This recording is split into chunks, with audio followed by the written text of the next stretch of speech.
Hola amigos, namaste. Bienvenido a otro video de Colors of India. Soy Minu. En este video tienen una conversación con Padre Olvin Veigas. Bienvenido. Hola Padre, bienvenido por este video. Can you please tell us a little about yourself? Hola, I am Father Olvin Veigas, Jesuit from Karnataka province. I was born and brought up something like 300 kilometers from this place where I am now here. This place is called Bangalore. There are six children, five of us are boys and one is a girl. The first three are married and other three are religious. That means my another brother is a Jesuit priest.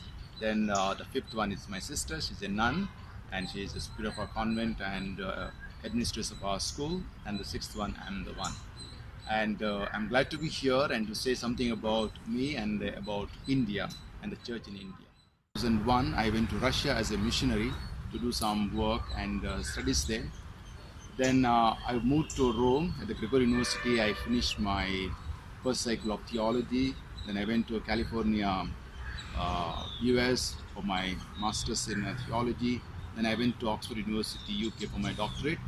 From there, I went back to Russia and I worked for almost 9 years as a theologian, teaching in our university institute.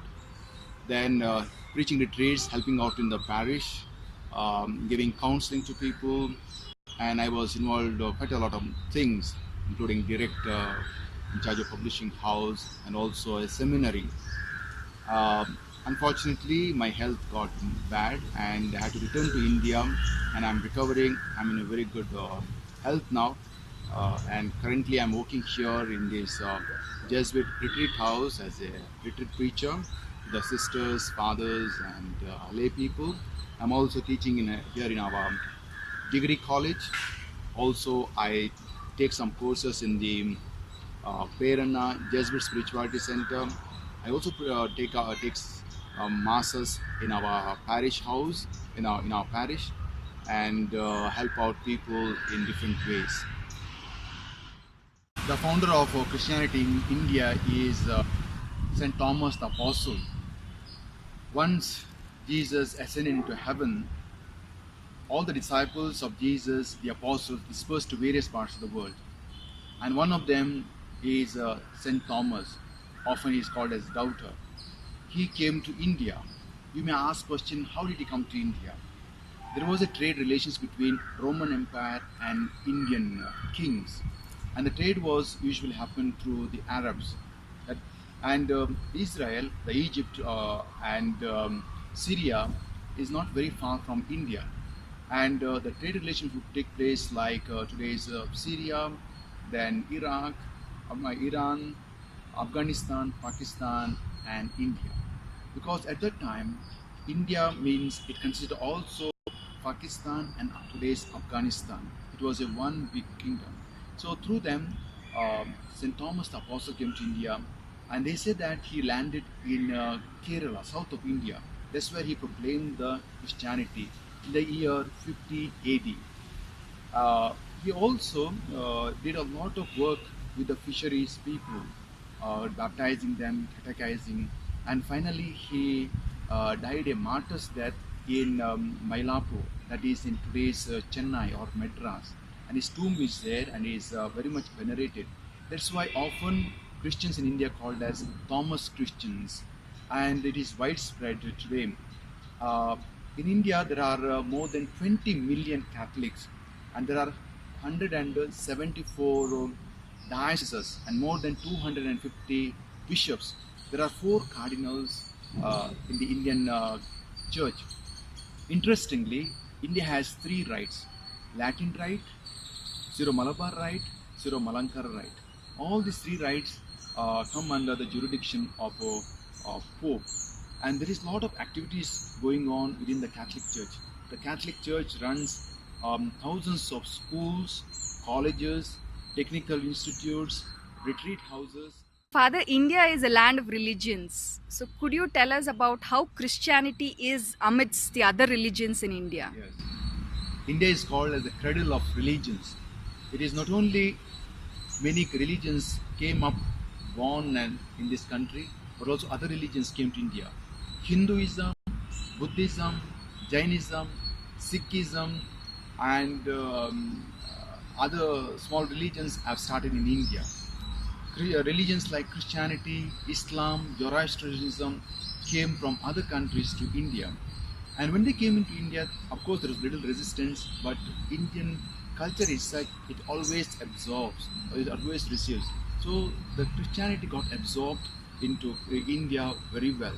And as a result, a lot of respect towards Indians is felt in our schools and colleges, hospitals, dispensaries, social action centers.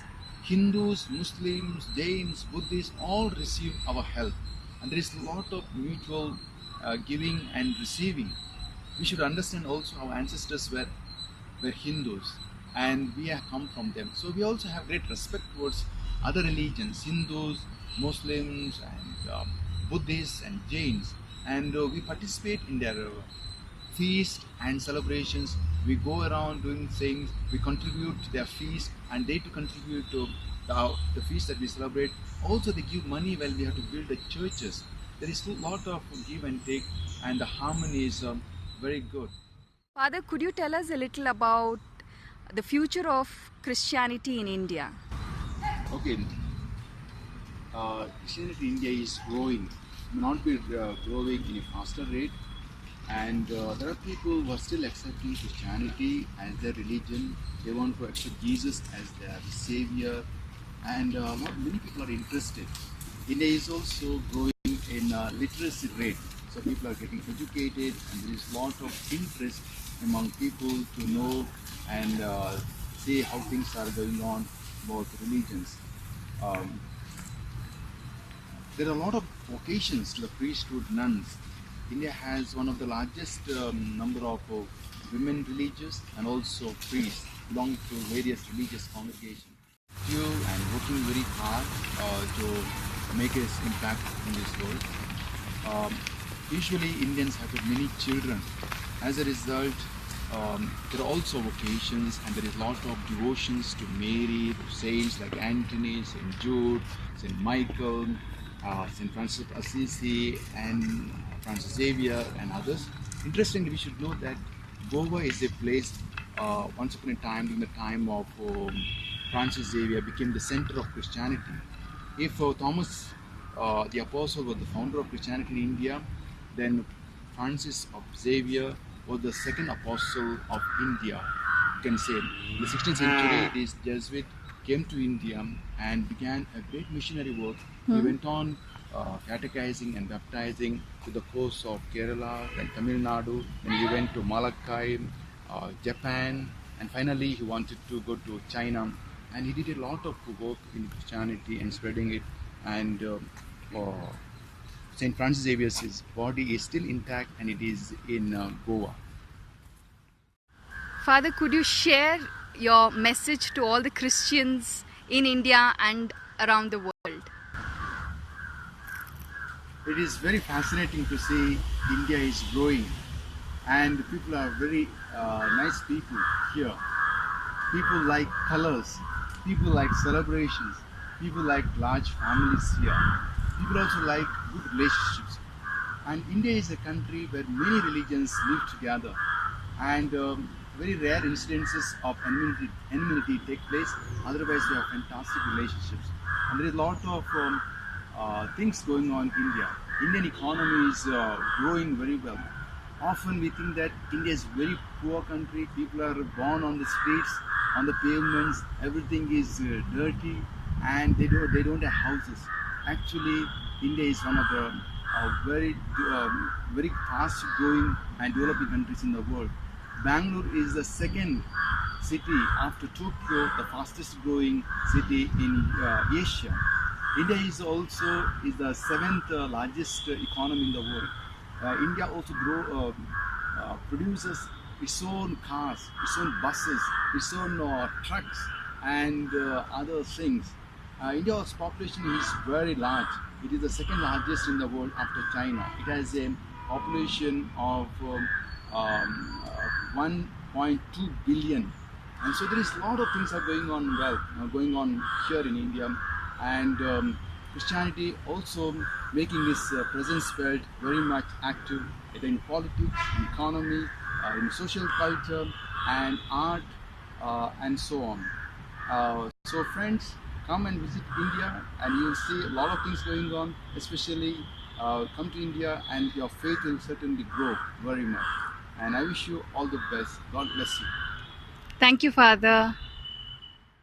For more interesting videos on Indian culture, Indian tradition, customs, religions, and food, do subscribe to the channel Colors of India.